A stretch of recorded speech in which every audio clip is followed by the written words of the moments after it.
No Evangelho de Lucas, no capítulo 19, nós encontramos a história de Zaqueu, o coletor de impostos. E através dessa história nós podemos compreender o amor de Jesus Cristo, o amor de Deus pelos excluídos.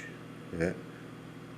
O amor aonde ele pode alcançar. Zaqueu era um homem mal visto pela sociedade. Era um homem que a sociedade não tolerava.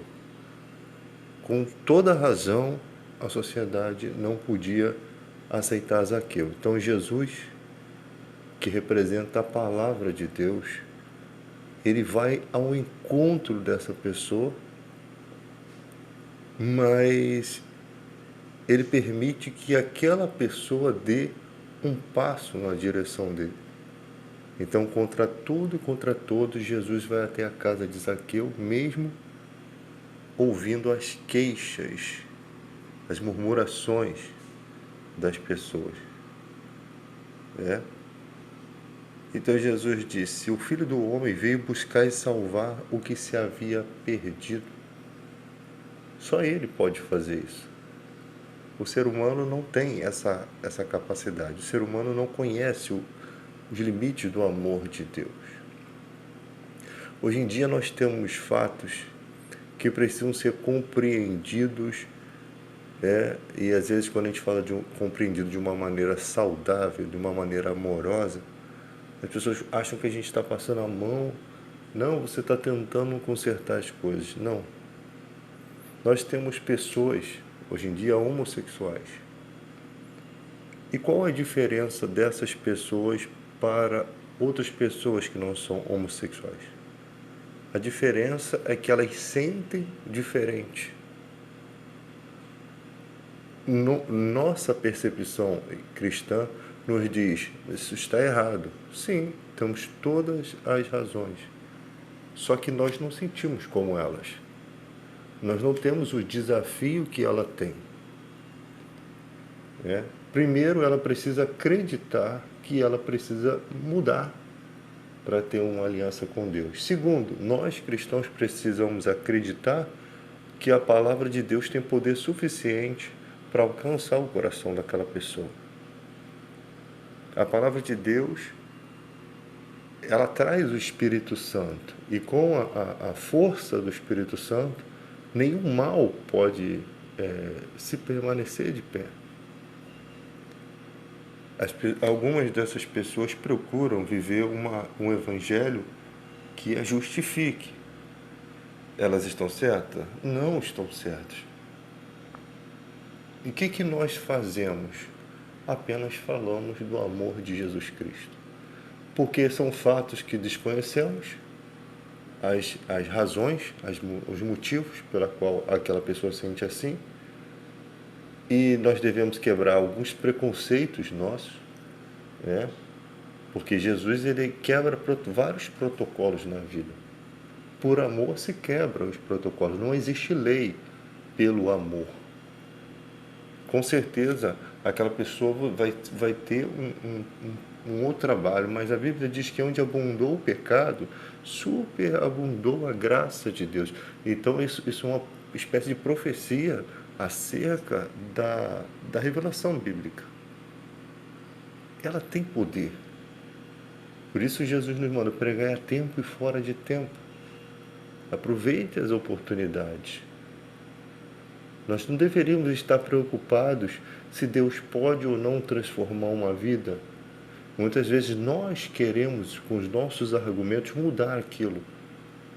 Mas só o poder da palavra, só o amor. Você percebe isso quando você está perdido, porque as pessoas pensam que o inferno ele é diferente para as pessoas. Não existe um inferno para o adúltero, um inferno para o sodomita, um inferno para cada pessoa. Não, é um inferno para todos os tipos de pecadores. É um só para todos, desde o mentiroso, que pode ser considerado uma coisa menos ofensiva do que um assassino, né? Então, nós devemos considerar que há poder na palavra de Deus para destronizar aquilo que se colocou como obstáculo para Deus no coração daquela pessoa.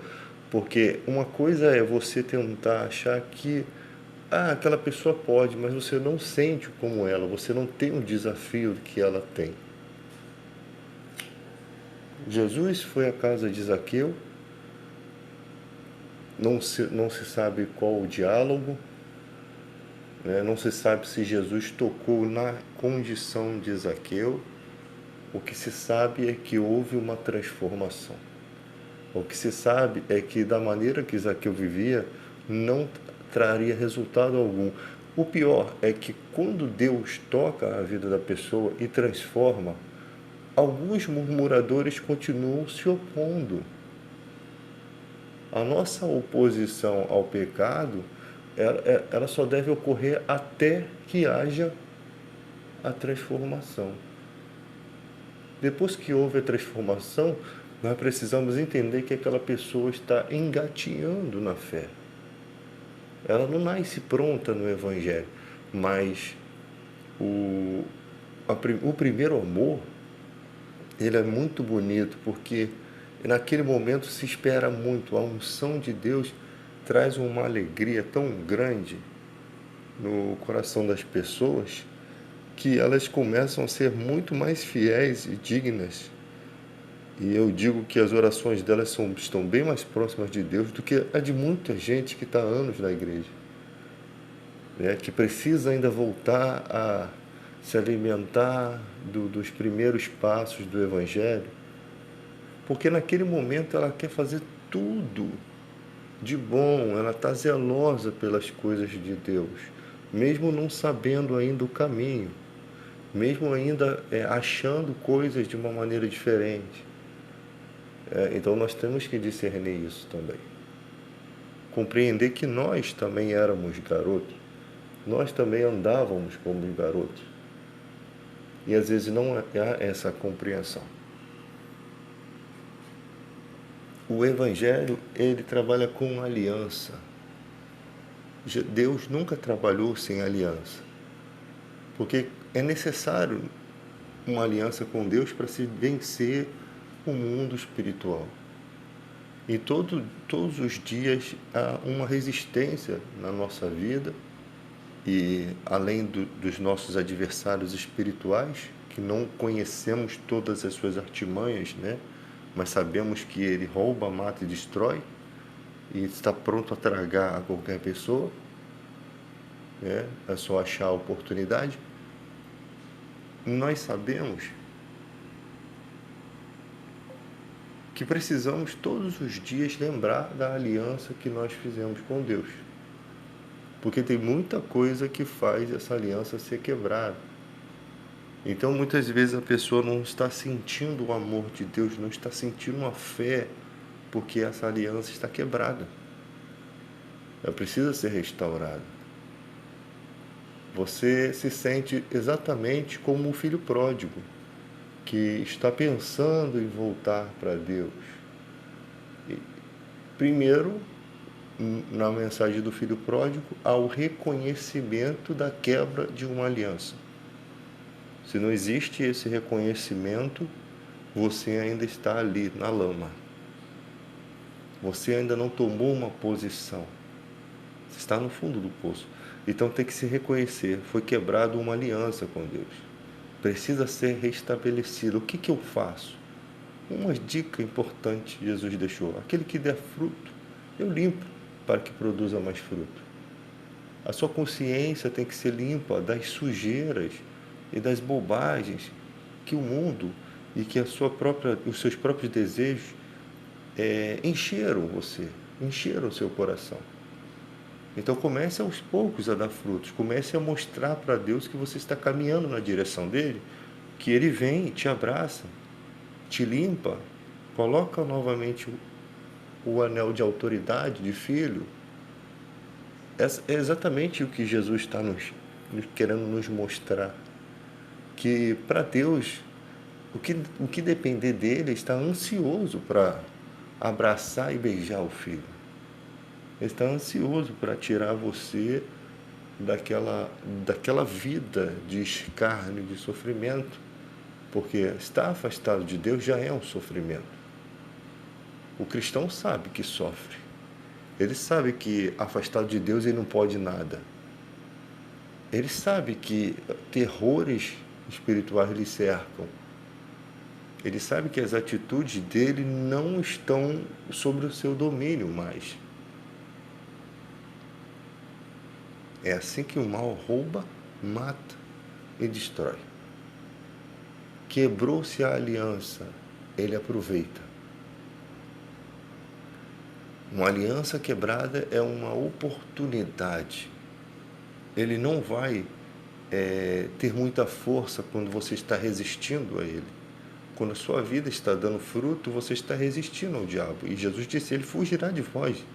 Resistir ao diabo, e ele fugirá de vós. Sujeitai-vos a Deus e resisti ao diabo. Se sujeite a Deus, você tem capacidade de resistir. Então, restaurando isso, tudo isso, de novo restabelecido, você começa a ter ousadia. E Jesus disse, pede. Até agora nada pediste em meu nome, pede. Pede em meu nome, e o Pai vos considera. Então há muitas coisas que, primeiro, restabelecer a aliança. Segundo, tem atributos de filho, pode pedir. Começa a conversar com Deus acerca do que é para ser mudado, o que pode ser mudado. Se Ele vai atender o seu pedido ou não, no momento oportuno, nós sabemos que pela Bíblia, Ele diz que Ele nos dá muito mais do que pedimos ou que pensamos. Às vezes uma coisa passa na nossa cabeça, é bom, mas parece impossível. E Deus vai além, porque Ele pode ir além. Ele nos concede mais do que pedimos e que pensamos. Não é assim que os pais fazem com os filhos? E Jesus disse que se vós que sois maus, sabeis dar boas coisas aos vossos filhos. Mateus 7,7. Quanto mais o Pai Celeste dará o Espírito Santo aos que lhe pedirem. Por que ele fala o Espírito Santo? Porque o Espírito Santo, ele te abre uma oportunidade do mundo espiritual tão grande que as coisas que você acha que é muito necessário para a sua vida, elas caem por terra. Ele te dá muito além. Ele sabe o que é mais importante. Não estou dizendo que Deus também não age nas áreas materiais. Não estou dizendo isso. Se você não vai ter que enfrentar gigantes na sua vida, se você não vai viver no sistema do anticristo, não há necessidade de provações tremendas na sua vida. Porque essas coisas acontecem muitas vezes porque antecedem alguma coisa futura. Então, se você precisa enfrentar alguns desafios futuros, com certeza você terá alguns espinhos na carne. Por que Paulo entende que o espinho na carne deixava ele mais forte? Por que Deus o queria mais forte? Porque Paulo já estava num nível espiritual tão tremendo que Deus podia levá-lo mais à frente. É do desejo de Paulo. Então Deus faz uma coisa que Paulo não compreendia acerca da sua própria força. Ele clama por uma coisa que ele não sabia que Deus colocou, que era bondosa. Ele deve ter se revirado muito em pensamento. Será que eu devo clamar por isso? Será que eu tenho que pedir a Deus para tirar esse espinho? Por que disso? Ele não entendia. E Deus disse, Paulo, a minha fé se aperfeiçoa na fraqueza.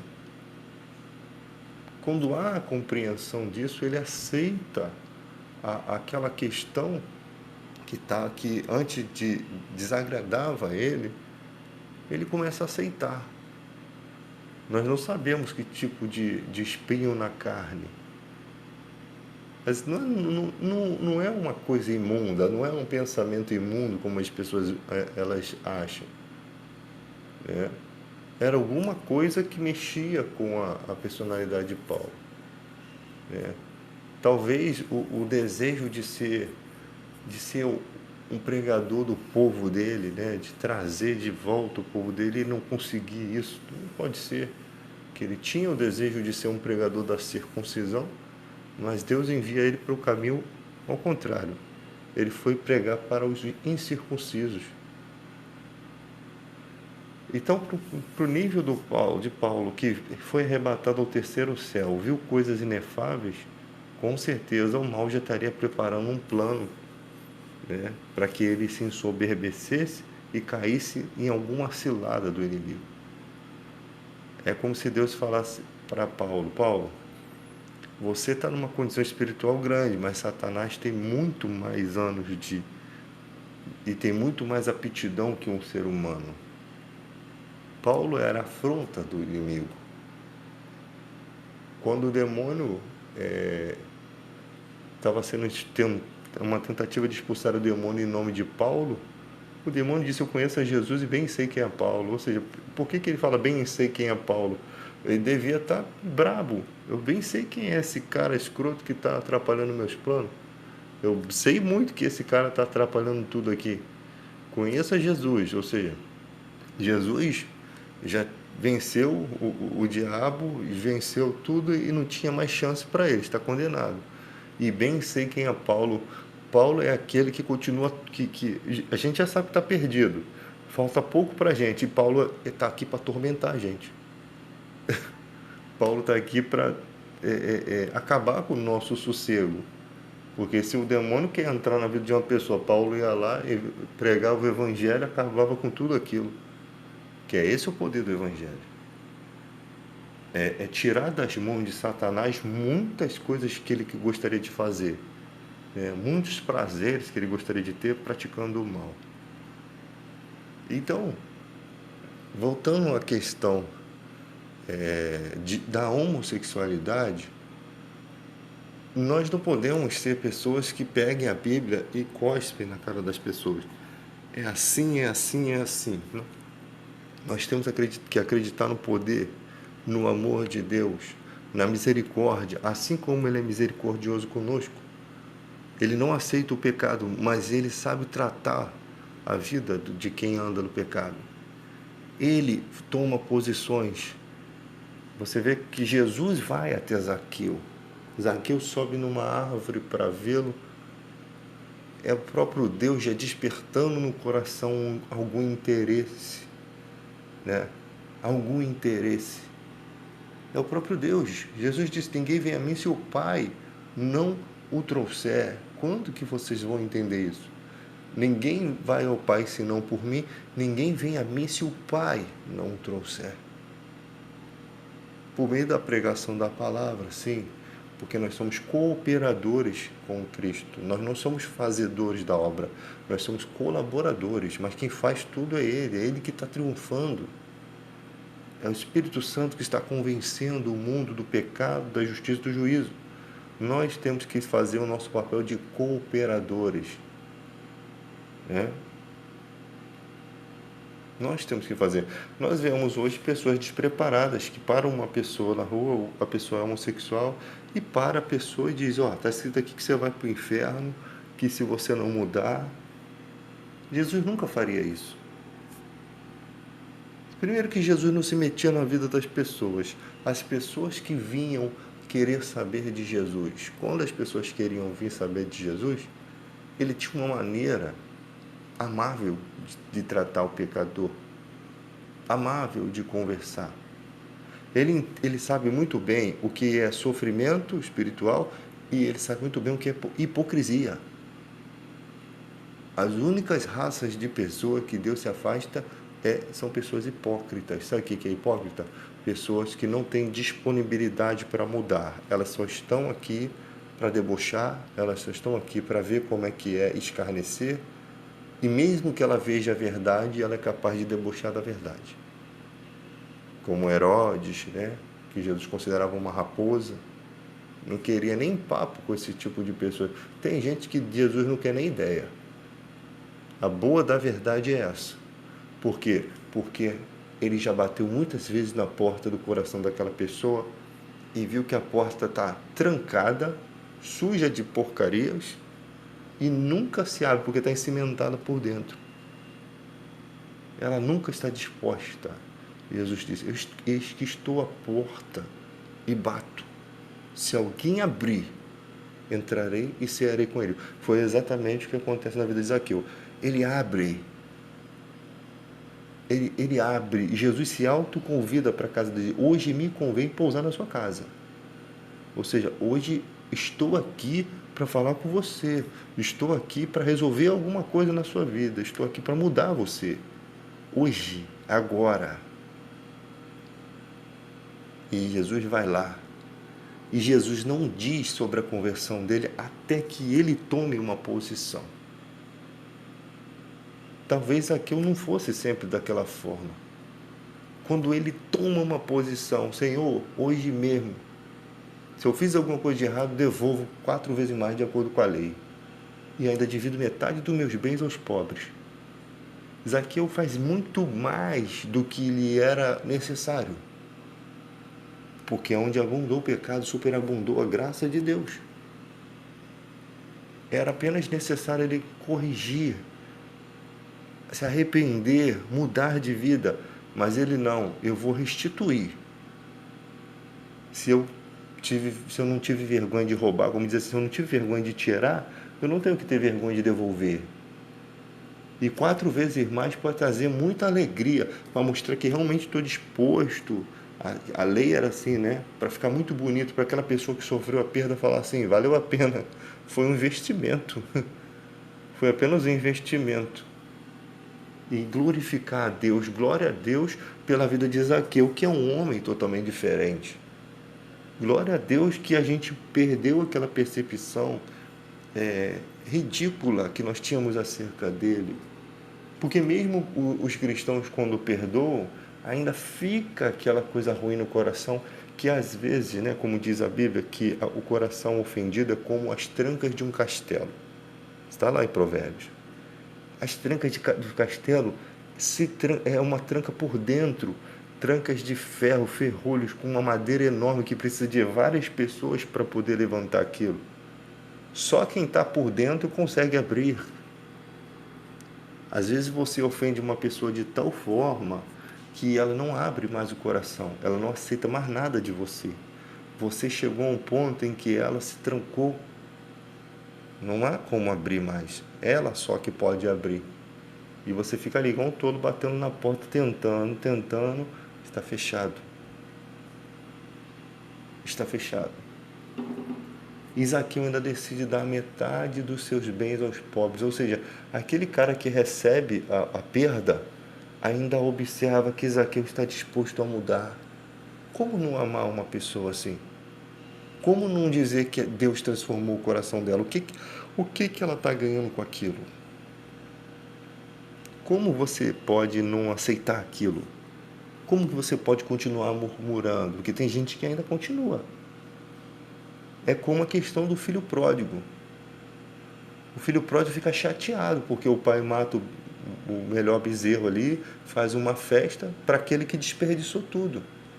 Quando o pai conversa com ele, diz, era necessário ser assim. Ele estava morto, ele reviveu. Entenda, meu filho, não olhe para o material, olhe para o que aconteceu aqui. A gente estava arriscado a gente nunca mais ter aquele membro da família. Estava arriscado aquela pessoa, a gente ter uma notícia ruim, uma notícia de morte.